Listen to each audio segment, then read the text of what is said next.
40 minutos, vamos a iniciar el diálogo con nuestros invitados. Saludamos a nuestro primer invitado, el asambleísta Byron Pacheco del Movimiento Avanza, a quien quiero agradecerle por acompañarnos a esta hora de la mañana. ¿Cómo le va, asambleísta? Buenos días. Buenos días, Javier. Bienvenido. Buenos días al país. ¿Cómo anda? Bienvenido. ¿Cómo está el tema de esta sociabilización del proyecto de ley de recursos hídricos? ¿Avanza o no avanza?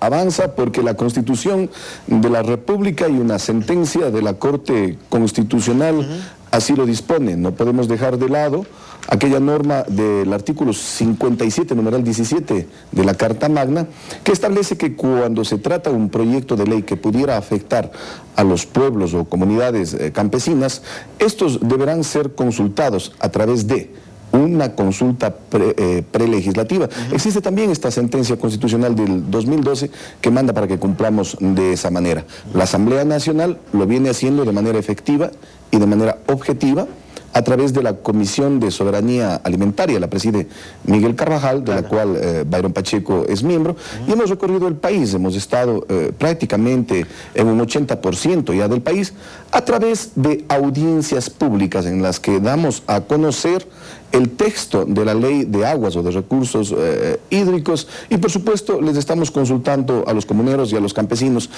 En este caso, Javier, a las organizaciones de segundo grado. Eso es lo que manda la Constitución. ¿A qué llaman las organizaciones de segundo grado? Existen organizaciones de primer grado que fueron ya consultadas en su momento, que no son otras sino aquellas que coordinan o dirigen socialmente una comunidad. Las organizaciones de segundo grado son más grandes, aquellas que suman un conjunto de comunas o de comunidades o de organizaciones campesinas, pero hemos ido más allá, porque les cito un ejemplo. En la provincia del Cañar, así como en otras provincias, no se registraron organizaciones de segundo grado, pero no obstante, nuestro afán democrático de hacer una participación incluyente, una participación en la que las organizaciones campesinas, los actores sociales directamente involucrados tengan voz, se expresen, se pronuncien sobre este tema tan importante para el país. No nos olvidemos de que ya han pasado 42 años que existe una normativa que rige los sistemas de agua, y las preocupaciones han sido comunes en el país. Por ejemplo, los comuneros en algunos casos han manifestado de que no se puede privatizar el agua, y nosotros les hemos dicho de que jamás se privatizaría el agua porque la Constitución de la República lo prohíbe. Prohíbe toda forma de privatización del agua. El agua es un bien estratégico del Estado de uso público. El agua es un derecho fundamental de los ciudadanos al que todos tienen y deben tener acceso.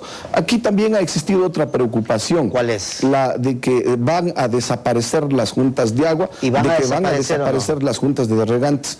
El Estado ecuatoriano no ha cumplido su deber y su obligación de brindar agua en los últimos años, 20, 30 años, para riego y para consumo humano en las comunidades. ¿Quiénes lo han hecho?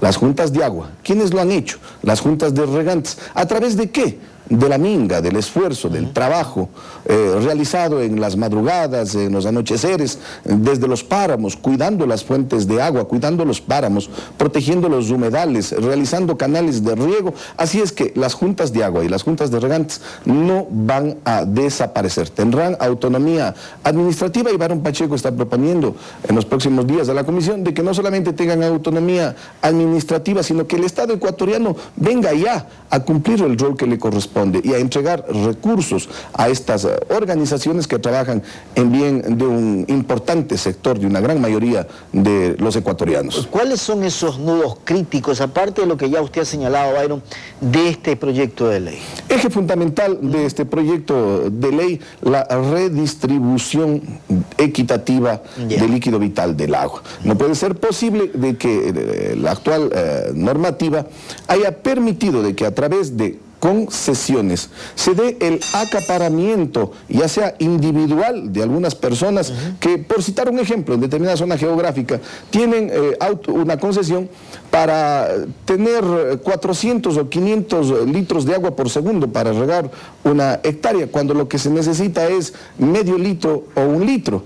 ¿Y qué pasa con los comuneros de al lado, los de arriba o en general los de abajo, ubicándonos geográficamente? Se quedan sin el líquido vital. capital, ha existido acaparamiento, individual por un lado y a ratos también colectivo, porque ciertas comunidades también han acaparado el agua. Vamos por una redistribución equitativa del agua a través, en este caso ya de lo que dice la ley o el proyecto de ley, de autorizaciones, en donde la autoridad única del agua, valga la redundancia, será quien establezca el uso del agua, su cantidad y sus formas. La Autoridad Única del Agua también ha sido polémica, Javier. Claro, eso es lo que le iba a preguntar, porque ¿quién va a manejar este recurso? ¿Quién va a decidir este tema? El proyecto de ley establece de que tiene que existir la Autoridad Única del agua. Así dice el proyecto. Eso dice el proyecto de ley, pero existen pronunciamientos que los hemos recogido en el país de que tendría que ser un consejo plurinacional, estuvieron de los sectores campesinos, para que sea el Consejo de Participación Ciudadana, que a través de un concurso elija quien dirija esta institución que va a velar para que los ecuatorianos tengamos lo elemental para la vida, el agua, de manera equitativa y a través de mecanismos de distribución, de administración que sean correctos y no exagerados, porque en ciertas comunidades, en ciertas juntas, se dan también procedimientos exagerados que tienen que dar de lado. Fortalecimiento comunitario, ¿sí o no?